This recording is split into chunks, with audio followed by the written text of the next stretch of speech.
আসসালামু আলাইকুম ওয়া রাহমাতুল্লাহি ওয়া বারাকাতুহু। আজ আমি আপনাদের সম্মুখে বলবো যে রমজান মাসের শেষ 10 রজনীতে এতেকাফ করাটা হলো সুন্নতে মুআক্কাদা আলাল কিফায়া। আর যে ব্যক্তি এই সুন্নতে মুআক্কাদা এতেকাফ পালন করবে, আল্লাহ রাব্বুল আলামিন তাকে কি পুরস্কার দেবেন? তো আল্লাহ রাব্বুল আলামিন এই ব্যক্তিকে 5টি পুরস্কার দিবেন। 1 নম্বর, আল্লাহ রাব্বুল আলামিন কি করবেন? যে ব্যক্তি রমজান মাসের শেষ 10 রজনীতে ইতিকাফ করবে, আল্লাহ রাব্বুল আলামিন তাকে প্রত্যেক দিনের বিনিময়ে জাহান্নাম থেকে 3 খন্দক দূরে সরিয়ে নেবেন। জাহান্নামকে সেই ব্যক্তি থেকে 3 খন্দক দূরে সরিয়ে দেবেন। আর 1 খন্দকের দূরত্ব বলা হয়েছে জমিন থেকে আসমান পর্যন্ত যে দূরত্ব আছে সেই পরিমাণ দূরত্ব পরিমাণ আল্লাহ রাব্বুল আলামিন সেই ব্যক্তিকে কি করবেন? জাহান্নাম থেকে দূরে সরিয়ে নেবেন। 2 নম্বর পুরস্কার হলো, যে ব্যক্তি রমজান মাসের শেষ 10 রজনীতে ইতিকাফ করবে, আল্লাহ রাব্বুল আলামিন তাকে এই ইতিকাফের বিনিময়ে দুটি মকবুল হজ এবং 2টি মকবুল উমরার সওয়াব তার নামে দিয়ে থাকবেন।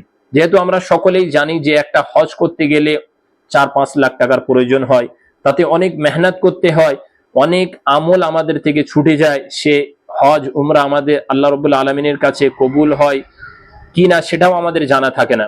কিন্তু যে ব্যক্তি এই রমজান মাসে ইতিকাফ করবে, আল্লাহ রাব্বুল আলামিন তার নামে আমলে 2টি মকবুল হজ এবং 2টি মকবুল উমরার সওয়াব তার নামে আমলে দিয়ে থাকবেন।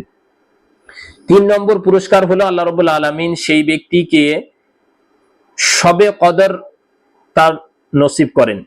যেহেতু আমরা সকলেই জানি যে শবে কদর আমাদের বছরের সর্বশ্রেষ্ঠ রাত, আর যে রাতকে আল্লাহ রাব্বুল আলামিন 1000 মাসের চেয়েও দামি বলেছেন, তো সেই রাত আল্লাহ রাব্বুল আলামিন যে ইতিকাফ করে সে ব্যক্তি অবশ্যই পেয়ে থাকে।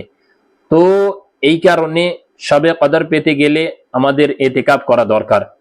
4 নম্বর পুরস্কার হলো, যত মানুষ সেই মহল্লার মানুষ সেই মসজিদে এসে ইবাদত করবে, আল্লাহ রাব্বুল আলামিন তার একটি অংশ সেই ব্যক্তিকে দেবেন। কারণ সুন্নতে মুআক্কাদা আলাল কিফায়া ইতিকাফের অর্থ হলো, যদি গ্রাম এবং মহল্লা থেকে কিছু সংখ্যক মানুষ কিংবা কিছু মানুষ যদি আদায় করে তাহলে সকলের পক্ষ থেকে আদায় হয়ে যায়, আর যদি কেউ আদায় না করে, এই ইতিকাফ না করে, তো সকলেই গুনাহগার হয়। তো এই কারণে যে ব্যক্তি ইতিকাফ করছে তার জন্য অনেক মানুষ গুনাহ থেকে বেঁচে যাচ্ছে, যার কারণে কি হবে? তাদের আমলের একটা সওয়াবের অংশ আল্লাহ রাব্বুল আলামিন এই ব্যক্তিকেও দিবেন। এবং এই ব্যক্তি যে ইতিকাফ করে সে আল্লাহ রাব্বুল আলামিনের মেহমান হয়ে যান, আর আল্লাহ রাব্বুল আলামিন স্বয়ং তানার মেজবান। আর আল্লাহ রাব্বুল আলামিন কি পরিমাণ মেজবানি করবেন সেটা আল্লাহ রাব্বুল আলামিন খুদই নিজেই জানেন।